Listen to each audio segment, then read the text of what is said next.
Hi Vangshan family, welcome back. Let's start our new chapter. लैन family बहुत ज़्यादा curious थी विंग और वांगजी के रिश्ते के बारे में जानने के लिए, क्योंकि विंग ये बोलने से बिल्कुल भी हिचकिचा नहीं रहा था कि वांगजी उसकी पूरी दुनिया है।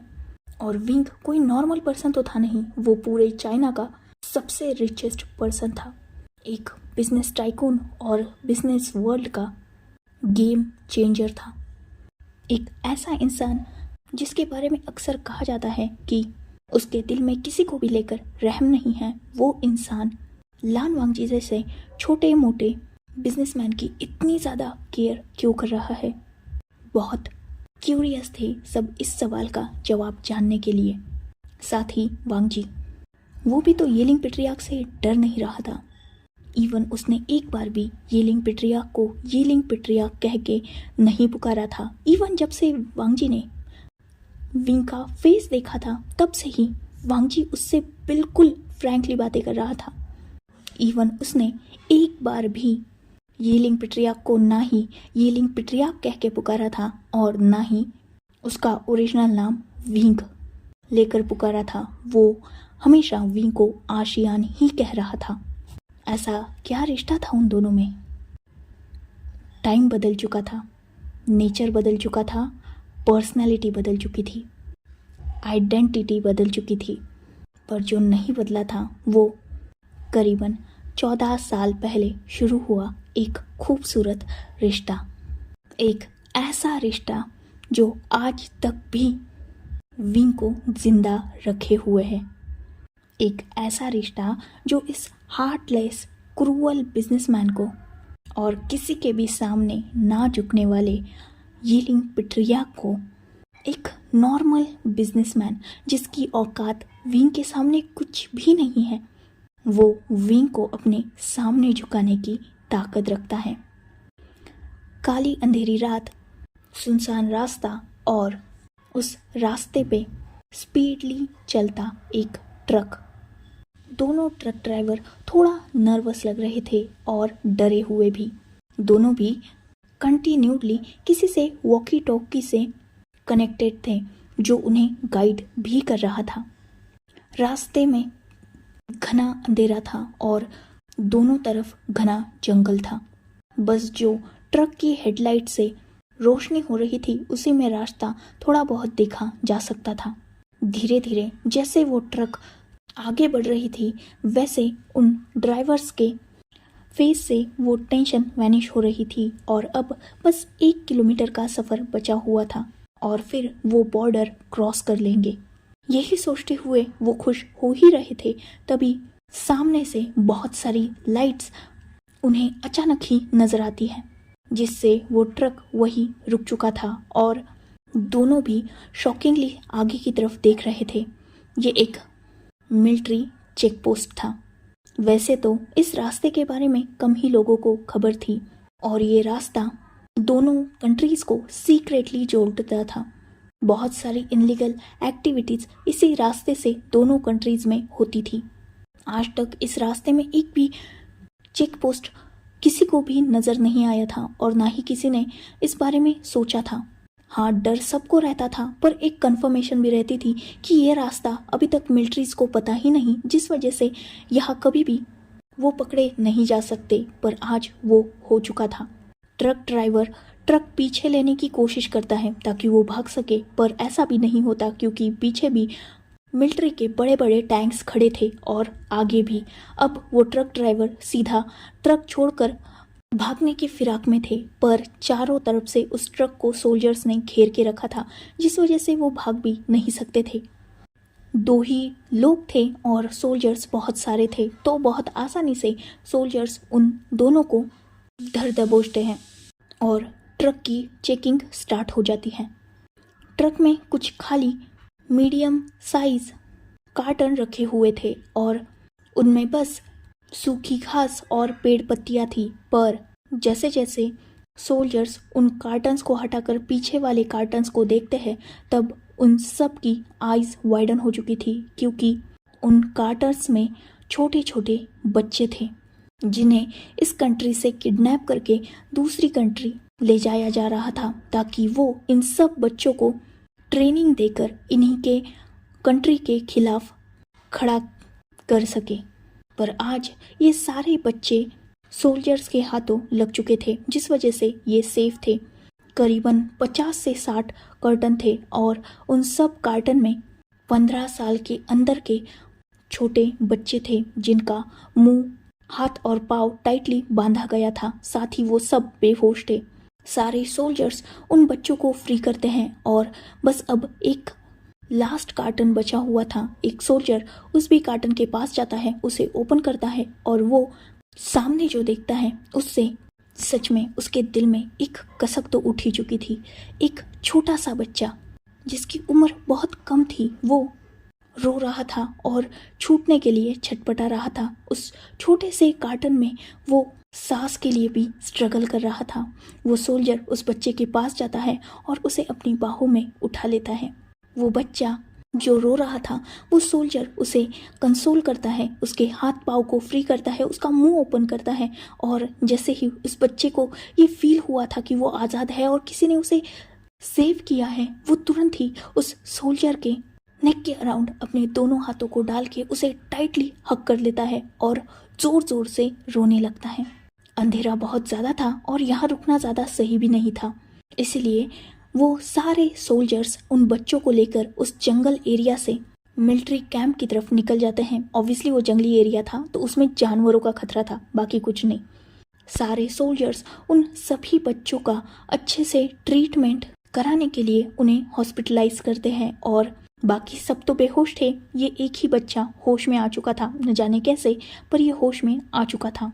तो ये छोटा सा बच्चा उस सोल्जर के पास ही था। उस सोल्जर ने पूरी तरीके से अपने यूनिफॉर्म को वेयर करके रखा था। ऑब्वियसली उसका फेस भी मास्क से कवर था, नाइट विजन ग्लासेस उसने लगा के रखे थे और उसका हेड भी एक कैप से, जो मिलिट्री की कैप होती है, उससे कवर था। उन्होंने बड़े बड़े वो बुलेट प्रूफ जैकेट्स वगैरह पहन के रखे थे और हाथ में गन्स थी। पर जब से इस बच्चे ने उस सोल्जर को पकड़ा था, उस सोल्जर ने अपनी गन अपने पार्टनर को दे दी थी। बाकी सारे बच्चे तो हॉस्पिटलाइज थे और यही एक बच्चा उस सोल्जर के पास था जो उस सोल्जर को किसी भी कीमत पर छोड़ नहीं रहा था। इवन बाकी सोल्जर्स ने जब उस बच्चे को लेने की कोशिश की तो वो बहुत ज़ोर से रोने लगा। डॉक्टर्स ने भी उसे अपने पास लेने की कोशिश की ताकि वो उसका चेकअप कर सके, पर वो बच्चा उस सोल्जर को छोड़ ही नहीं रहा था। तो हार मानकर वो सोल्जर सबसे कह देता है कि वो इस बच्चे को थोड़ी देर तक संभाल लेगा। बच्चा डरा हुआ है तो ज़्यादा इसके साथ ज़बरदस्ती करना सही नहीं होगा। कहीं ना कहीं उस सोल्जर की बात सबको सही लगती है, क्योंकि वो बच्चा सिर्फ उस सोल्जर के पास ही कंफर्ट फील कर रहा था। तो सब थोड़ी देर के लिए मान जाते हैं। फाइनली मिशन तो सक्सेसफुली कंप्लीट हो चुका था, इसीलिए सब बहुत ज़्यादा खुश थे। सब सोल्जर्स को कैप्टन थ्रू अप्रिशिएशन भी मिल चुका था और सब सोल्जर्स को ये भी पता चला था कि सारे बच्चे 15 साल के अंदर के हैं और बस जो उस सोल्जर के पास बच्चा है वही सबसे छोटा है। वो इन सब बच्चों में सबसे छोटा करीबन 8 साल का है। वो सोल्जर जिसने अभी तक उस बच्चे को ठीक से देखा ही नहीं था, क्योंकि वो बच्चा उस सोल्जर के नेक के पास अपने हेड को झुकाए बस सिसक रहा था। फिलहाल उसने जोर से रोना बंद कर दिया था। वो सोल्जर जब फाइनली थोड़ा फ्री होता है, क्योंकि अब तक उसे बहुत सारे काम थे, बहुत सारी फाइल्स वगैरह वो साइन करनी थी, ऐसा कुछ होता है ना, तो उनकी सारी फॉर्मेलिटी जब कंप्लीट हो जाती है तब वो सोल्जर फाइनली एक जगह पर रिलीफली बैठ जाता है और उस बच्चे को देखता है जो अभी भी उसकी बॉडी पर किसी कोआला बेयर की तरह लिपटा हुआ था। जब वो सोल्जर नीचे बैठता है तब वो उस बच्चे को अपने आप से थोड़ा दूर करके उसे अपनी लैब में ही बिठा लेता है, क्योंकि वो बच्चा नीचे तो उतरने से रहा। वो सोल्जर जिसने अभी फ़िलहाल अपने यूनिफॉर्म को निकाल दिया था, मतलब बुलेट प्रूफ जैकेट्स वगैरह, साथ ही ग्लासेस, उसका मुंह का मास्क, ग्लव्स, शूज़, सब कुछ उसने निकाल दिया था और अब वो सिर्फ एक नॉर्मल यूनिफॉर्म में था जो थोड़ा बहुत कंफर्टेबल था। वो सोल्जर उस बच्चे को अपनी लैब में बिठा लेता है और अपने हैंकरचिप से उस बच्चे का वो डर्टी और मडी फेस क्लीन करने लगता है। रोने से उस बच्चे की आईज रेड हो चुकी थी और अभी भी आंसू उसके आंखों में थे, तो वो शाइन कर रहे थे। उसका नोज रेड और फ्लफी हो चुका था और थोड़ा सा बह रहा था। ऑफ कोर्स यार, छोटा बच्चा था वो। साथ ही उसके मुंह से हल्का सा सलाइवा बाहर निकल रहा था और अभी भी वो सिसक रहा था। वो सोल्जर उस बच्चे का पूरा फेस क्लीन करता है और उसकी नज़र उस बच्चे के लिप्स के नीचे जो छोटा सा मोल था उस पर अटक जाती है। वो बच्चा उसमें बहुत क्यूट लग रहा था। वो बच्चा जब देखता है कि सोल्जर उसकी तरफ अटेंशन दे रहा है, उसे देख रहा है, तब वो फिर से रोना स्टार्ट कर देता है, क्योंकि ऑब्वियसली बच्चों को अटेंशन मिला तो वो रोते तो है ही। और अभी अभी उसने एक बहुत बड़ी ट्रेजेडी फेस की थी तो ऑब्वियसली वो रोएगा। जैसे ही ये बात वो सोल्जर देखता है, वो फिर से उस बच्चे को अपने पास करता है और उसे कंसोल करने लगता है। कुछ देर बाद जैसे तैसे करके वो बच्चा फाइनली शांत हो ही जाता है। उस सोल्जर के बाकी फ्रेंड्स भी उसके आसपास आकर बैठ चुके थे। वो बच्चा जब अब सबके बीच में कंफर्ट फील करता है तब वो अपनी नज़रें उठाकर उस सोल्जर की तरफ देखता है। जैसे ही उस बच्चे ने उस सोल्जर को देखा था, उसके फेस पर रोते हुए भी एक हल्की सी स्माइल आ चुकी थी और वो अपनी क्राइंग बेबी वॉइस में कहता है, हैंडसम गुग्गो शेव आशियान। ये सुनते ही बाकी सबके फेस पर स्माइल आ चुकी थी, इवन उस सोल्जर के भी। एक और उन्हीं का दोस्त पीछे से आता है जिसके हाथ में फूड और वाटर था। वो वही बैठ जाता है और उस बच्चे की तरफ देखते हुए क्यूटली कहता है, बच्चे चलो इधर आओ, ये खाना खा लो। ये सुनते ही वो बच्चा अपनी नज़र उस सोल्जर से हटाकर उस दूसरे सोल्जर की तरफ देखता है और क्यूटली कहता है, नहीं, आशियान हैंडसम गग्गू को नहीं छोड़ेगा। हैंडसम गग्गा अच्छे। हैंडसम गग्गा ने आशियान को बचाया। आशियान डर गया था। आशियान कितना रो रहा था। वो अंधेरे से डरता है और उन गंदे लोगों ने आशियान को छोटे से बॉक्स में बंद कर दिया। आशियान कितना रोया, किसी ने नहीं सुनी, पर हैंडसम गग्गा ने बचाया आशियान को। सबको ये सुनकर थोड़ा बुरा लगता है। ऑब्वियसली वो छोटा बच्चा है, पर फाइनली सब थोड़ा सुकून भी फील करते हैं क्योंकि उन्होंने इन बच्चों को बचाया था। वही बाकी सोल्जर्स तो ये समझ चुके थे कि ये बच्चा इतनी जल्दी उस सोल्जर को छोड़ने वाला नहीं है, क्योंकि ऑब्वियसली वो सोल्जर उसका सेवियर है। तो वो दूसरा सोल्जर उस बच्चे के हैंडसम गग की तरफ उस फूड को खिसकाते हुए कहता है, वांग जी इसे खिला दो। वांग जी तुरंत नोट करता है और वो फूड और वाटर को ले लेता है। वो उस बच्चे को धीरे धीरे अपने हाथ से खिलाने लगता है। वो बच्चा वांग जी के लैब में बैठा हुआ था और खा रहा था। साथ ही बाकी सब उस बच्चे से बात कर रहे थे और वो बच्चा भी अब थोड़ा रिलीफ हो चुका था। उसके सेवियर उसके पास थे तो वो अब डर भी नहीं रहा था, तो सबको रिस्पॉन्ड भी कर रहा था। वक्त गुजरता है और अब बारी थी उस बच्चे को छोड़ने की, पर जैसे ही ये बात उस बच्चे को समझ में आती है कि वो उसके हैंडसम गग उसे छोड़ने वाले हैं, वो और ज़ोर से रोने लगता है। फिर से वो इतनी ज़ोर ज़ोर से रो रहा था कि वहाँ खड़े सारे सोल्जर्स के कानों में उसने दर्द करके रखा था। हार कर कैप्टन वांग जी को बोलते हैं कि उन्हें आज रात इस बच्चे को अपने साथ लेके जाना होगा और इसका थोड़ा ख्याल रखना होगा, क्योंकि ये डरा हुआ है और तुम्हारे साथ कंफर्ट फील कर रहा है। वांग जी तुरंत मान चुका था और वो उस छोटे से बच्चे को अपने कॉटेज में लेके जाता है। उस बच्चे को वांग जी प्यार से सुला देता है और वो बच्चा भी वांग जी के पास ज़्यादा उसे परेशान नहीं करता, शांति से सो जाता है। ऑब्वियसली वो डरा हुआ था और बहुत ज़्यादा स्ट्रगल किया था उसने उस कार्टन से बाहर निकलने के लिए, तो वो थक भी चुका था, तो वो शांति से सो जाता है वांग जी की लैब पर। वांग जी जो उस बच्चे को सहलाते हुए उसे कडल करके ही बाद में सो जाता है। नेक्स्ट डे सारे बच्चों को अपने अपने पेरेंट्स के पास वापस भेज दिया जाता है और आशियान को भी पूछा जाता है कि उसके पेरेंट्स कहाँ हैं। आशियान सबको बताता है कि वो एक छोटे से हर्ट में रहता है। जब उसके पेरेंट्स के बारे में पूछा जाता है तब आशियान ये बताता है कि उसका कोई नहीं है, वो एक अंकल आंट के पास काम करता है और वो अंकल आंट उसे खाने को देते हैं। वो इस दुनिया में अकेला है और भगवान जी उसकी टेक केयर करते हैं। ये सुन के सब समझ चुके थे कि आशियान इस पूरी दुनिया में अकेला है, मतलब वो ऑर्फन है।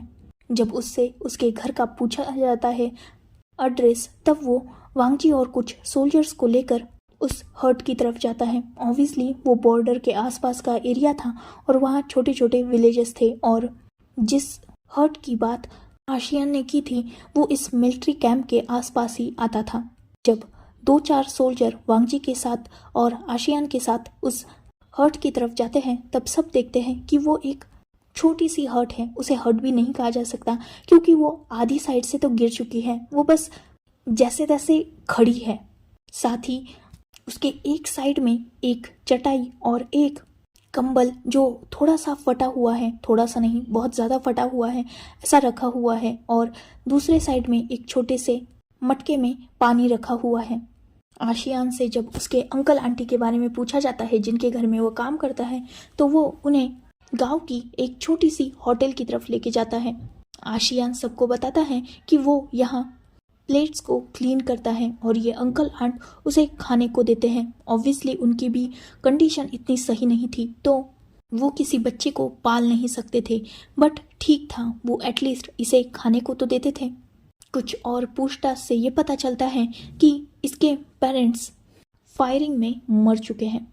ऑब्वियसली ये बॉर्डर के करीब का इलाका है और अक्सर इसमें टेररिस्ट वगैरह घुस जाते हैं और उनकी फायरिंग्स भी होती हैं, और उसी फायरिंग में आशियान ने अपने पेरेंट्स को खो दिया है। बच्चे के बारे में सुनकर सबको बहुत बुरा लगता है, पर अब इस बच्चे का करना क्या है, क्योंकि इसे इसी के हाल पर तो छोड़ नहीं सकते। ऑब्वियसली ये 8 साल का बच्चा है, तो वांगजी इसे लेकर फिर से अपने कैंप में आ जाता है और हेड से इसके बारे में बात करता है। हेड्स भी कुछ ज़्यादा नहीं कर सकते थे सिवाय उस बच्चे के एजुकेशन वगैरह का इंतज़ाम करने के, तो उस बच्चे को पास ही के मिलिट्री स्कूल में डाल दिया जाता है और वही उसे एक छोटा सा हॉस्टल में रूम दे दिया जाता है। पर उस दिन के बाद से वांगजी और आशियान की बहुत अच्छी फ्रेंडशिप हो चुकी थी। स्कूल का हॉस्टल और मिलिट्री कैंप बहुत करीब थे, तो अक्सर आशियान वांगजी से मिलने कैंप में घुस जाता था। इवन उसने वांगजी के कैंप तक पहुंचने का सीक्रेट रास्ता तक ढूंढ के रखा था, क्योंकि ऑब्वियसली बड़े लोग उसे डायरेक्टली कैंप में घुसने नहीं देते थे, तो उसने वांगजी से मिलने का एक अलग रास्ता ढूंढ लिया। वांगजी ने उसे अपना नाम लानझान बताया था, तो वो वांगजी को झानग कहने लगा। वांगजी को उसका असली नाम पता था, वी वुशियान, पर वो हमेशा उसे आशियान ही बुलाता था। साथ ही वांगजी के बाकी फ्रेंड्स भी आशियान के साथ बहुत हैप्पीली खेलते थे, पर जैसा बॉन्ड वांगजी और आशियान शेयर करते थे वैसा बॉन्ड आशियान किसी के साथ भी शेयर नहीं करता था। वांगजी अक्सर छोटे आशियान के लिए चॉकलेट्स, कैंडीज, केक, स्वीट्स ऐसी चीज़ें लेके जाता। इनफैक्ट वांगजी ने अपने पैसे से आशियान को कई सारे क्लोथ्स, स्कूल बैग और उसकी जो बेसिक नीड की चीज़ें हैं उन्हें परचेस करके दिया था। वही छोटा आशियान भी अपने झानग के लिए बहुत ज़्यादा प्रोटेक्टिव था। ऑब्वियसली वांगजी मिलिट्री में था, तो अक्सर उसे चोटें लगा करती थी, और छोटा सा आशियान वांगजी के लिए जंगली जड़ी बूटियों से लेप बनाता था, जो उसे उन्हीं अंकल आंट ने सिखाया था, क्योंकि ऑब्वियसली कभी कभी आशियान भी इंजर्ड हो जाता था और उनके पास इतने पैसे तो नहीं थे कि वो इसकी केयर कर सके, तो वहाँ कुछ बेसिक नुस्खे ही काम आते थे। छोटा आशियान हमेशा अपने झानग के लिए बहुत ज़्यादा वरीड रहता था और हमेशा अपने झानग का इंतज़ार करता था। झानग के लिए कभी फ्लावर्स तोड़ के लाना, तो कभी हाथों से कार्ड्स बनाना, उनके आगे पीछे भागना और उनके कंधों पर बैठकर घूमना उसे बहुत ज़्यादा पसंद था। शियान अपने झानग से बहुत ज़्यादा प्यार करता था, उनसे पढ़ता था, उनके हाथ से खाता था। इवन कभी कभी चोरी चुपके से उसके झानग उसे अपने ही क्वार्टर में सुला भी लेते थे। छोटा सा आशियान अपने सोल्जर झानग से बहुत ज़्यादा प्यार करने लगा था। वही वांगजी भी विंग से बहुत ज़्यादा अटैच हो चुका था। वांगजी हमेशा ये सुनता कि अगर वो अच्छी पढ़ाई करेगा तो वो बड़ा होकर एक अच्छा इंसान बनेगा। छोटा सा शियान जब भी ये सुनता तब वो अपने झानग को सवाल करता कि क्या अगर शियान बड़ा हो जाएगा तो उसके झांग उसके साथ रहेंगे और ऑब्वियसली हमेशा उसके झांग उसे इसका पॉजिटिव रिस्पॉन्ड करते। कहीं ना कहीं ये बातें उसके उस छोटे से मासूम से दिल में घर कर गई और हमेशा आशियान कोशिश करता कि वो अपने क्लास में फर्स्ट आ सके ताकि उसके झांग को उस पर प्राउड हो, क्योंकि उसके झांग बहुत खुश होते थे जब वो छोटे से आशियान की मार्कशीट देखते थे। जब स्कूल में आशियान का रिजल्ट लगता तो हमेशा उसके झांग ही उसे पिक करने आते। इनफैक्ट पेरेंट्स टीचर मीटिंग्स हो या बाकी कुछ और, हमेशा झांग ही उसके साथ रहते और छोटा सा आशियान हमेशा इस बात का ख्याल रखता कि उसकी किसी भी हरकत से उसके झांग ऑफेंड ना हो और उनके टीचर्स किसी भी तरीके से आशियान की शिकायत झांग से लगाए, क्योंकि वो अपने झांग की नज़र में कभी भी बुरा नहीं बनना चाहता था। धीरे धीरे वक्त गुजरता गया और 2 साल वो दोनों भी बहुत करीब रहे। खासकर छोटा सा आशियान जो हमेशा उसके झांग से कहता कि वो अकेले है उसकी दुनिया में, वो उसकी पूरी दुनिया है और वो अपने झांग को प्रोटेक्ट करेगा, उन्हें कभी भी चोटें नहीं लगने देगा और हमेशा उनका ख्याल रखेगा। झांग हमेशा उसे एक ही रिप्लाई करते, अगर आशियान को उनका ख्याल रखना है तो उसे अच्छे से एजुकेशन लेनी होगी, बहुत बड़ा इंसान बनना होगा और बहुत सारे पैसे कमाने होंगे, इस दुनिया में खुद की आइडेंटिटी बनानी होगी और तब जाकर कहीं आशियान झांग को प्रोटेक्ट कर पाएगा, हमेशा उनके साथ रह पाएगा। ये बात आशियान को इतना ज़्यादा इफ़ेक्ट कर चुकी थी कि आशियान अब सिर्फ पढ़ाई करता रहता और बाकी समय वो अपनी झांग के साथ बिताता। 2 साल बीत चुके थे और वांगजी को एक दिन ट्रांसफ़र लेटर आता है, मतलब उसे यहाँ से किसी और जगह पर ट्रांसफ़र होना था। ये बात जब उसे पता चलती है ऑब्वियसली वो बहुत सैड फील कर रहा था, सिर्फ आशियान की वजह से ही, क्योंकि उससे वो कुछ ज़्यादा ही कनेक्ट हो चुका था। पर ऑब्वियसली ड्यूटी है, उसे जाना तो होगा ही ना, इसीलिए वो अपने आशियान को जैसे तैसे समझाता है। पर जैसे ही वांगजी ने आशियान से दूर जाने की बात कही थी वैसे ही आशियान इस बात को संभाल ही नहीं पाया और दूसरे ही दिन उसे बहुत ज़्यादा फीवर हो गया। वो इतना ज़्यादा बीमार पड़ गया कि उसे हॉस्पिटलाइज करना पड़ा। डॉक्टर्स ने वांगजी को बताया कि ऑब्वियसली छोटा बच्चा है और वो वांगजी से मेंटली इमोशनली बहुत ज़्यादा अटैच हो चुका है, जिस वजह से उसका ये हालत हुआ है। ये जानकर ऑब्वियसली वांगजी को भी बुरा लगा था, पर वो कुछ कर नहीं सकता था। वो जैसे तैसे अपने शियान को अपनी बातों की गोल गोल चक्कर में घुमाता है और फाइनली वो आशियान को लास्ट में ये बोलता है कि अगर आशियान बहुत बड़ा इंसान बना, सक्सेसफुल बना, तो उसके झांग उसके पास आएंगे और हमेशा उसके साथ रहेंगे। ये उसके झांग उससे वादा करते हैं। आशियान ने ना चाहते हुए भी अपने झांग को जाने दिया। उसके बाद वांगजी की ट्रांसफ़र कहीं और हो गई और वो इलाका थोड़ा डेंजरस था। झांग को कभी भी आशियान भुला नहीं पाया और ना ही झांग उसे भूल सके, पर वहाँ का वेदर और बाकी सारी चीज़ें वांगजी को अलाउ नहीं करती थी किसी और से कनेक्ट करने के लिए। इवन वांगजी तो उस जगह से अपनी फैमिली को भी बहुत रेयरली कांटेक्ट कर पाता था, तो वो छोटे से आशियान को कैसे कांटेक्ट करता। धीरे धीरे उन दोनों का कांटेक्ट टोटली ब्रेक हो चुका था। एक वक्त पर वांगजी जिसके जहन में बस आशियान एक छोटा बच्चा जिसकी लाइफ उसने सेव की थी उस जगह पर रहा, पर उस छोटे से बच्चे के दिल में उसके झांग हमेशा उसके सुपर हीरो, उसके सेवियर और उसका जीने का इकलौता कारण बन चुका। अपने झांग की बातों को ओबीडियंटली फॉलो करते हुए विंग ने स्टडीज़ की।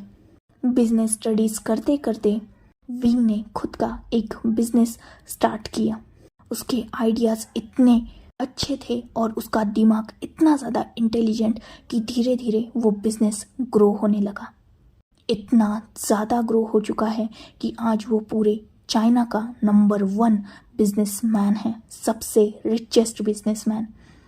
आज उसकी एज 25 इयर्स ओल्ड है और वो पूरे चाइना का सबसे यंगेस्ट और रिचेस्ट बिजनेसमैन है जो यिलिंग पेट्रियार्क के नाम से पहचाना जाता है। पर किसी के भी सामने उसका चेहरा नहीं आया। हमेशा उसने खुद को मास्क से ढक के रखा और सिर्फ उसने अपनी सक्सेस हासिल नहीं की बल्कि हासिल किया उसने वो मकाम जो उसके वादे को कंप्लीट कर पाया। अपने झांग के साथ रहने के उस जुनून ने आज चाइना का रिचेस्ट बिजनेसमैन बनाया, बल्कि फाइनली आज उसने अपने झांग को ढूंढा भी और उन्हें प्रोटेक्ट भी किया। वक्त लगा, नहीं सालों लगे उन दोनों को मिलने के लिए, पर फाइनली आशियान के जुनून ने अपनी झांग को ढूंढ ही लिया। So enough for today. Let's take a break. Next chapter in next video. If you like my explanation, like, comment and subscribe my channel. Hopefully you all are enjoying this journey. Goodbye. Take care. Enjoy your beautiful life.